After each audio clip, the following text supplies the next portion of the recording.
এই গল্পের হিরো র্যান্তেরো এত ভয়ানক যে কেউ তাকে দেখলে ভয়ে তার নিজের মুখ ঘুরিয়ে নিত। ছেলেরা তাকে দেখলে প্যান্ট ভিজে ফেলে। এরকমই একদিন সে স্কুলে যাচ্ছিল, কিন্তু রাস্তার সব লোক তাকে দেখে ভয় পেতে থাকে।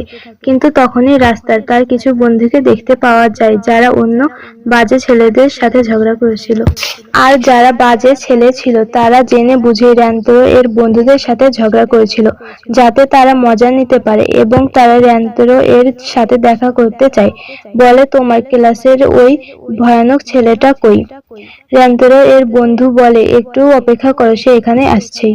আর তখনই ওখানে র্যান্তেরো এসে পড়ে। যখন বাজে ছেলেগুলো ঘুরে দেখে তখন র্যান্তেরোর মুখ দেখে অনেক ভয়ানক লাগে। বাজে ছেলেগুলো শুধু তার মুখ দেখে পালিয়ে যায়। তারপর র্যান্তেরো তার বন্ধুদের বোঝাতে থাকে, আরে গাধারা, এই রকম ঝগড়া করা বন্ধ করো। ওর বন্ধুরা বলে, আরে এসব তোমার জন্য হচ্ছে, কারণ তুমি কাউকে মেরেছিলে, তাই ওরা আমাদের সাথে ঝগড়া করেছিল। র্যান্তেরো বলে, এমন কিছু তো আমার মনে নেই। তারপর সে আগের রাতের কথা বলতে থাকে, যেখানে একটি কাপড় লড়াই করেছিল। সেখানে মেয়েটি ছেলেটিকে একটি থাপ্পড় মেরে চলেছে। আর র্যান্তেরোর মনে হয় ছেলেটির অনেক খারাপ লাগছে। সে তাকে সান্ত্বনা দেবার জন্য কাছে যায়, কিন্তু ছেলেটি তার মুখ দেখে খুব বেশি ভয় পেয়ে যায়। র্যান্তেরো এর বন্ধু বলে, আরে হ্যাঁ ভাই, এটা তো সত্যি যে রাতে তুমি কোনো ছেলের কাছে যাবা, সে তো ভয় পাবেই, কারণ তুমি দেখতেই এত ভয়ঙ্কর। ছেলেদের স্কুল আলাদা আর মেয়েদের স্কুল আলাদা, কিন্তু স্কুল দুটি পাশাপাশি, কিন্তু ছেলেরা মেয়েদের আর মেয়েরা ছেলেদের একদমই পছন্দ করতো না। ছেলেদের গ্রুপ স্কুলে যাচ্ছিল, তখনই মেয়েদের গ্রুপও পাশ দিয়ে যেতে থাকে। তখনই একটি মেয়ের রুমাল মাটিতে পড়ে যায়। তখন একটি ছেলে রুমালটি মেয়েটিকে দিতে যায়। মেয়েটি বলে, এখন এটি আমি আর নিতে পারবো না, কারণ এটিতে তোমার হাত লেগে গেছে।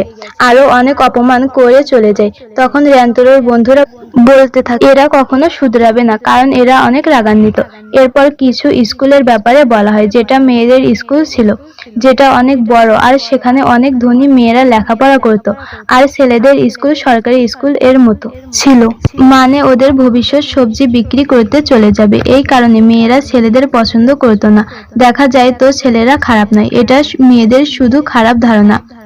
মেয়েদের জানালার পর্দা সব সময় লাগানো থাকে, যাতে তাদের ছেলেদের মুখ দেখতে না হয়। তারপর ছেলেরা রেস্টুরেন্টে যাবার কথা বলে, কিন্তু র্যান্তেরো বারণ করে দেয় যে তার বাড়িতে কাজ আছে, তাকে তাড়াতাড়ি বাড়ি যেতে হবে। তারপর র্যান্তেরো যখন বাড়ি যায়, তার মা তাকে বকতে শুরু করে, তুমি এত দেরি করলে কেন? র্যান্তেরো বলে, মা, স্কুল অনেক দূরে, আর আজকে বৃষ্টিও পড়ছিল, তাই দেরি হয়ে গেল। আর আপনি জানেন আমি এই কাজে তেমন ভালো না, তাই কেউ আমার জন্য এই দোকানে আসে না।